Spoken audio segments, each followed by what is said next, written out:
আসসালামু আলাইকুম ওয়া রাহমাতুল্লাহি ওয়া বারাকাতুহু। বিসমিল্লাহির রহমানির রহিম। আলহামদুলিল্লাহি রাব্বিল আলামিন ওয়াল আকিবাতু লিল মুত্তাকিন। আসসালাতু ওয়াসসালামু আলা নাবিয়্যিহি মুহাম্মাদিন ওয়া আলিহি ওয়া আসহাবিহি আজমাইন। আম্মা বা'দ। সম্মানিত দিনদার ভাই বোনেরা, আমার প্রত্যেকটা চ্যানেলের মধ্যে মূলত আমার যুবক বন্ধুদের জন্যে তাদের রিকোয়েস্টে অনেক বেশি যৌন রোগ থেকে মুক্তি ও সমাধান নিয়ে ভিডিও আপলোড করা হয়ে গেছে। এরপরেও করার কিছু নেই। দৈনিকই যে সমস্ত ভিডিও আমি আপলোড করি, প্রত্যেকটা ভিডিওর নিচে আপনারাও লক্ষ্য করে দেখবেন প্রচুর কমেন্ট আসে যে স্যার কীভাবে আমার লিঙ্গটাকে শক্ত রাখবো। কেউ কমেন্ট করেন যে স্যার স্ত্রীর কাছে গেলেই এই লিঙ্গ নুয়ে পড়ে, কিভাবে এটাকে দীর্ঘ সময় পর্যন্ত দাঁড় করিয়ে রাখবো। কেউ বলেন যে বীর্যটা খুব দ্রুত বেরিয়ে যায়, কিভাবে বীর্যটাকে স্তম্ভন করব বা ধরে রাখবো। তো এই সব রিকোয়েস্ট পেতে আমার কিন্তু প্রতি সপ্তাহেই কিছু ভিডিও যৌন রোগ থেকে মুক্তির জন্য আপলোড করা হয়ে যাচ্ছে। তো বন্ধুরা আমার, যাই হোক, কমেন্ট যেগুলোর উপরে বেশি পাবো মূলত সেই জিনিসগুলোই আমি দিব। আপনার চ্যানেল থাকলে আপনিও সেটাই করতেন। তো বন্ধুরা আমার, আজকে আমি আমার বেশ কিছু তরুণ ও যুবক বন্ধুদের রিকোয়েস্টে অত্যন্ত চমৎকার একটা ভিডিও নিয়ে হাজির হয়েছি। বন্ধুরা আমার, আজ আমি আলোচনা করব খুব সহজেই আপনি আপনার এই যে নুয়ে পড়া লিঙ্গকে দাঁড় করিয়ে রাখবেন, দীর্ঘ সময় পর্যন্ত খাড়া রাখবেন বা শক্ত রাখবেন। বন্ধুরা আমার, লিঙ্গ উত্থানজনিত একটা সমস্যা আর দ্রুত বীর্যপাতজনিত সমস্যা, এই দুটো সমস্যাকে অনেকে গুলিয়ে ফেলেন। তো বন্ধুরা আমার, আসলে দ্রুত বীর্যপাতজনিত সমস্যাটা একটা ভিন্ন সমস্যা, আর লিঙ্গ উত্থানজনিত সমস্যা একটা ভিন্ন সমস্যা। আজ আমি মূলত কথা বলবো লিঙ্গ উত্থানজনিত সমস্যা নিয়ে। বন্ধুরা আমার, অন্য একটা চ্যানেলের মধ্যে কিন্তু আজকেই আমি আরেকটা ভিডিও দেব, যেখানে আমি আলোচনা করব যে কিভাবে বীর্য স্তম্ভন করা যায় বা দীর্ঘ সময় পর্যন্ত বীর্যটাকে ধরে রাখা যায়, তথা বীর্যটা কোন খাদ্যের মাধ্যমে গাঢ় করা যায়। তো বন্ধুরা আমার, সেই জিনিসটি আপনারা দেখে নেবেন, তাহলে বীর্য স্তম্ভনজনিত সমস্যা যদি কারো থেকে থাকে, অর্থাৎ দ্রুত বীর্যপাত যাদের হয়ে যায়, তারা একটা ভালো সমাধান পেয়ে যাবেন। তো বন্ধুরা আমার, এই ভিডিওর মধ্যে আমি কথা বলবো যে লিঙ্গ দ্রুত নুয়ে পড়ে। বন্ধুরা আমার, আসলে আপনার দেহের ভিতরে বীর্য যতই বেশি থাকুক না কেন, আপনার যদি লিঙ্গ উত্থানজনিত রোগটা একবার হয়ে যায়, সেটা কিন্তু যেতে চায় না। এটা আপনার দেহের বীর্য কম থাকা বা বেশি থাকার উপরে নির্ভর করে না। এটা নির্ভর করে আপনার দেহের একটা বিশেষ হরমোন, যেটার নাম হচ্ছে টেস্টোস্টেরন। এই টেস্টোস্টেরনের বাড়তি বা কমতির উপরে নির্ভর করে আপনার লিঙ্গ কত সময় ধরে দাঁড়িয়ে থাকবে, বা উত্তেজনার মুহূর্তে বা কোনো একটা উত্তেজক বই পুস্তক পড়লে, উত্তেজনামূলক কোনো দৃশ্য দেখার পরে কত দ্রুত এই লিঙ্গটা দাঁড়িয়ে যাবে। বন্ধুরা আমার, মূলত যে কোনো একটা উত্তেজনাকর দৃশ্য দেখার পরে যে কারো লিঙ্গটা কিন্তু খুব দ্রুতই দাঁড়িয়ে যাবার কথা, কিন্তু সেই সমস্ত মানুষের লিঙ্গটা দাঁড়াবে না যাদের মূলত দেহের ভেতরে টেস্টোস্টেরনটা একদম কমে গেছে। বন্ধুরা আমার, আরও বেশ কয়েকটা ভিডিওর মধ্যে আমি বলেছি আল্লাহ রাব্বুল আলামিনের কি কুদরত আমরা বুঝি না। একটা পুরুষের দেহের টেস্টোস্টেরনটা 35 বছরের পর থেকে কমতে থাকে, কিন্তু নারী দেহের টেস্টোস্টেরনটা কিন্তু 35-এর পর বাড়তে থাকে। যে কারণে পুরুষের দেহের যৌন হরমোন বা এই টেস্টোস্টেরন কমার কারণে আস্তে আস্তে পুরুষ দেহের এই সেক্স হরমোনটার ঘাটতি দেখা যায়, যে কারণে কিন্তু 35-এর পর আস্তে আস্তে পুরুষের এই উত্থানজনিত সমস্যাটা সৃষ্টি হয়। তো বন্ধুরা আমার, আজ আমি কথা বলবো এমন কিছু খাবার নিয়ে, যে খাবারগুলো একটা পুরুষ দেহের টেস্টোস্টেরনটাকে 60, 70 বা 80 বছর বয়স পর্যন্ত ধরে রাখতে পারে। তো বন্ধুরা আমার, এরকম বেশ কিছু খাবার আছে, খুব সহজলভ্য কিছু খাবার আছে, যে খাবারগুলো একটা পুরুষ দেহের এই টেস্টোস্টেরনটাকে 60, 70 বা 80 বছর পর্যন্ত ধরে রাখতে পারে। সেই খাবারগুলোর মধ্যে 1 নম্বরে যে খাবারটার কথা আমরা অনেকেই জানি, বা সকল স্বাস্থ্যবিজ্ঞানী, সকল ভালো ডাক্তাররা বলবেন, সেই খাবারটা হচ্ছে রসুন। বন্ধুরা আমার, রসুনকে ন্যাচারাল পেনিসিলিনও বলা হয়। এই রসুনের মধ্যে এমন কিছু গুণ রয়েছে, যে গুণের কারণে পুরুষ দেহের এই টেস্টোস্টেরনটা দীর্ঘদিন পর্যন্ত তার দেহে অবস্থান করে। যে ব্যক্তি দৈনিক কাঁচা রসুন 1 কোয়া বা 2 কোয়া করে 3 বার খেতে পারবে, আমি আবারও বলছি, কাঁচা রসুন। আপনি যখন রসুনটাকে ভাজি করে ফেলেন, আচার করে ফেলেন অথবা রান্না করে ফেলেন, তখন কিন্তু এই রসুনের মধ্যে যে উপাদানটা আপনার দেহের টেস্টোস্টেরনটাকে দীর্ঘ সময় ধরে রাখবে, দীর্ঘ বয়স পর্যন্ত ধরে রাখবে, সেই উপাদানটাই নষ্ট করে ফেললেন। অর্থাৎ এটাকে যখন গরম করা হয়, ভাজি করা হয়, রান্না করা হয়, এর ভেতরে থাকা সেই উপাদানটাই নষ্ট হয়ে যায়, যে উপাদানটা আপনার আমার দেহের জন্য খুব জরুরি।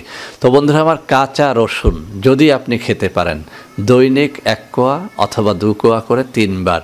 বন্ধুরা আমার, ছোট কোয়া যদি হয় 2 কোয়া করে খান, সকালে, দুপুরে, রাত্রে, খাবার আগেও খেতে পারেন, পরেও খেতে পারেন। শুধুমাত্র 2 ধরনের রোগী কাঁচা রসুনটা খেতে নেই।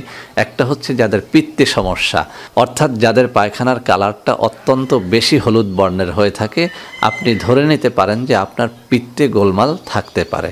তো বন্ধুরা আমার, এই পিত্তের সমস্যা যাদের আছে তারা রসুন খাবেন না। এছাড়াও যাদের খুব বেশি অ্যালার্জি আছে তারাও রসুন খাবেন না। এছাড়া কিন্তু সবাই রসুন খেতে পারেন। তো বন্ধুরা আমার, এভাবে একটা অভ্যাস করে দেখেন। এই রসুন যে কাজটা করে, আপনার দেহের ভেতরে টেস্টোস্টেরনটাকে বাড়িয়ে দেয়। আর টেস্টোস্টেরনের কাজ হচ্ছে লিঙ্গের ভেতরে রক্ত সঞ্চালনটা বৃদ্ধি করে দেওয়া। কোনো অবস্থাতেই কিন্তু লিঙ্গ আপনার দাঁড়াতে পারে না যতক্ষণ পর্যন্ত না লিঙ্গের ভেতরে থাকা শিরা, উপশিরা তথা রগগুলোর মধ্যে রক্ত সঞ্চালিত হয় বা রক্ত প্রবাহিত হয়। তো বন্ধুরা আমার, এই যে রসুন, অনেকেই বলে থাকেন যে রসুন খেলে রক্ত পাতলা হয়ে যায়। আসলে পাতলা হয় না, রসুন খেলে রক্ত সঞ্চালনটা বৃদ্ধি পায়। দেহের সমস্ত জায়গায় রসুন রক্তটাকে পৌঁছে দেয়। তো বন্ধুরা আমার, রসুন খেয়ে দেখেন, আপনার লিঙ্গ উত্থানজনিত সমস্যা থাকলে ইনশাআল্লাহ সেটা কেটে যাবে। 2 নম্বরে আপনি যে খাবারটি আপনি খাবেন সেটি হচ্ছে মেথি। বন্ধুরা আমার, অনেক গবেষণায় দেখা গেছে যে মেথির পানি যদি দৈনিক কেউ খায়, 2 থেকে 3 চামচ মেথির পাউডার আপনি রাত্রিবেলাতে একটা গ্লাস পানির মধ্যে ভিজিয়ে রাখবেন। সকালবেলাতে পেট যদি ভালো থাকে, আপনি মেথির পাউডার এবং পানি উভয়টা খেয়ে ফেলেন। যদি পেট ভালো না থাকে, শুধুমাত্র পানিটা খান। এভাবে যদি আপনি 1 মাস খেতে পারেন, যদি আপনি পারেন 2 বার খান, সকালে ভিজিয়ে রাত্রে, রাত্রে ভিজিয়ে সকালে, এই পানিটা আপনি খেয়ে দেখেন। এটাও কিন্তু আপনার দেহের টেস্টোস্টেরনটাকে বাড়ায়। টেস্টোস্টেরনের কাজ তো আগেই বললাম যে এই যে লিঙ্গের ভেতরে রক্ত পৌঁছে দেয়া, আর রক্ত পৌঁছলে লিঙ্গ দাঁড়াবেই। তো বন্ধুরা আমার, এই গেল দ্বিতীয় খাবারের কথা। এটাও অত্যন্ত পরীক্ষিত একটা খাবার। বহু বিজ্ঞানীরা এটা নিয়ে গবেষণা করেছেন। এছাড়াও এই মেথি আপনার দেহের ওজন কমায়। এই মেথি আপনার একদম গ্যাস্ট্রিকটাকে 0 লেভেলে নিয়ে আসে। এক কথায় মেথির মধ্যে রয়েছে অনেকগুলো উপকারিতা। একটা হাদিস আপনাদের আমি শোনাই। আল্লাহ রসুল সাল্লাল্লাহু আলাইহি ওয়াসাল্লাম বলেছেন যে মেথির মধ্যে কি আছে এটা যদি মানুষ জানতো, তাহলে স্বর্ণের ওজনে এই মেথি কিনে খেত। সুবহানাল্লাহি ওয়া বিহামদিহি, সুবহানাল্লাহিল আযীম। তো বন্ধুরা আমার, যাদের এই উত্থানজনিত সমস্যা আছে, আমি বলবো আপনারা বেশি করে মেথিটা খাবেন। 3 নম্বরে যে খাবারটির কথা বলবো, এই খাবারটি জোগাড় করা আপনাদের জন্য একটুখানি কষ্টসাধ্য হলেও এটিও আপনাকে খেতে হবে। সেটি হচ্ছে খাঁটি মধু। বন্ধুরা আমার, আমি কেন খাঁটি বললাম? বাজারে যত মধু আছে তার মধ্যে 99% মধু হচ্ছে ভুয়া, চিনি দ্বারা তৈরি, নানা রকমের কেমিক্যাল দ্বারা তৈরি। তো খাঁটি মধু কিভাবে চিনবেন? আমার এই চ্যানেলগুলোর মধ্যে আমার স্মরণ নেই, একটা ভিডিও আমি দিয়েছি একটা চ্যানেলের মধ্যে, খাঁটি মধু চেনার উপায়। সেখানে আমি 5টা পরীক্ষা নিরীক্ষার কথা বলেছি, আপনারা সে ভিডিওটা অবশ্যই দেখে নেবেন। তো বন্ধুরা আমার, খাঁটি মধু যে পাওয়া যাবে না তাও না, একটু কষ্ট করলেই পেয়ে যাবেন। আপনি আমাদের বাংলাদেশের সুন্দরবন বা খুলনা অঞ্চলে খাঁটি মধু পাবেন। এই অঞ্চল থেকে আপনি খাঁটি মধু জোগাড় করে এরপরে প্রতিদিন সকালবেলাতে হাতের তালুতে নিয়ে চেটে খাবেন। বন্ধুরা আমার, কেন চেটে খেতে বললাম? আল্লাহ রসুল সাল্লাল্লাহু আলাইহি ওয়াসাল্লাম বলেছেন, যে ব্যক্তি খালি পেটে মাসের মধ্যে কমপক্ষে 3 দিন হাতের তালুতে মধু নিয়ে চেটে খায়, তার কোনো বড় রোগ তাকে আক্রমণ করতে পারে না। সুবহানাল্লাহি ওয়া বিহামদিহি, সুবহানাল্লাহিল আযীম। তো বন্ধুরা আমার, এই মধুটা আপনি খালি পেটে হাতের তালুতে নিয়ে চেটে খান। এটাও কিন্তু আপনার দেহের ভেতরে থাকা টেস্টোস্টেরনটাকে বাড়িয়ে দেয়। আর টেস্টোস্টেরন আপনার যৌন হরমোনটা বা সেক্স হরমোনটাকে বাড়িয়ে দেয়। আর আপনার লিঙ্গের ভিতরে রক্ত সঞ্চালনটা যখন বাড়ে, তখন কিন্তু আপনার লিঙ্গ উত্থান হয়, শক্ত হয়, দীর্ঘ সময় পর্যন্ত শক্ত থাকে। অনেকের লক্ষ্য করবেন যে লিঙ্গ শক্ত হওয়ার পরে কিছু সময় পরেই সেটা নুয়ে যায়। কেন নুয়ে যায় বন্ধুরা? একটা কারণে নুয়ে যায়, এই যে লিঙ্গের ভেতরে রক্তটা প্রবেশ করেছিল, সেই রক্তটা আবার ব্যাক করে পেছনের দিকে চলে এসেছে। যখন লিঙ্গের ভেতরের এই রগগুলো, শিরাগুলো, উপশিরাগুলো রক্তশূন্য হয়ে যায়, তখন লিঙ্গ নুয়ে পড়বেই। তো বন্ধুরা আমার, এই রক্ত সঞ্চালন বাড়ানো ছাড়া দীর্ঘ মিলনে দীর্ঘ সময় পর্যন্ত এই লিঙ্গ বাবাজিকে শক্ত রাখার অন্য কোনো উপায় কেউ পৃথিবীতে দেখাতে পারেনি, পারবেও না। তো বন্ধুরা আমার, এই 3টা খাবার, আরও অনেক খাবার আছে, আমি বিভিন্ন ভিডিওর মধ্যে আলোচনা করেছি, আপনারা সেটা দেখে নেবেন। তবে আপনারা অনেকেই রিকোয়েস্ট করেছিলেন একদম সহজলভ্য কোনো খাবারের মাধ্যমে লিঙ্গ উত্থানজনিত সমস্যা দূর করা যাবে কিনা, তাদের জন্যই আজকের এই ভিডিওটি তৈরি করা। বন্ধুরা আমার, এই ভিডিওটির মাধ্যমে উপকৃত হলে অবশ্যই আমার জন্য দোয়া করবেন। বন্ধুরা আমার নাম দিয়ে অনেক প্রতারকেরা অনেকগুলো ভুয়া চ্যানেল খুলেছে, সেই চ্যানেলগুলো থেকে আপনারা অবশ্যই সাবধানতা অবলম্বন করবেন।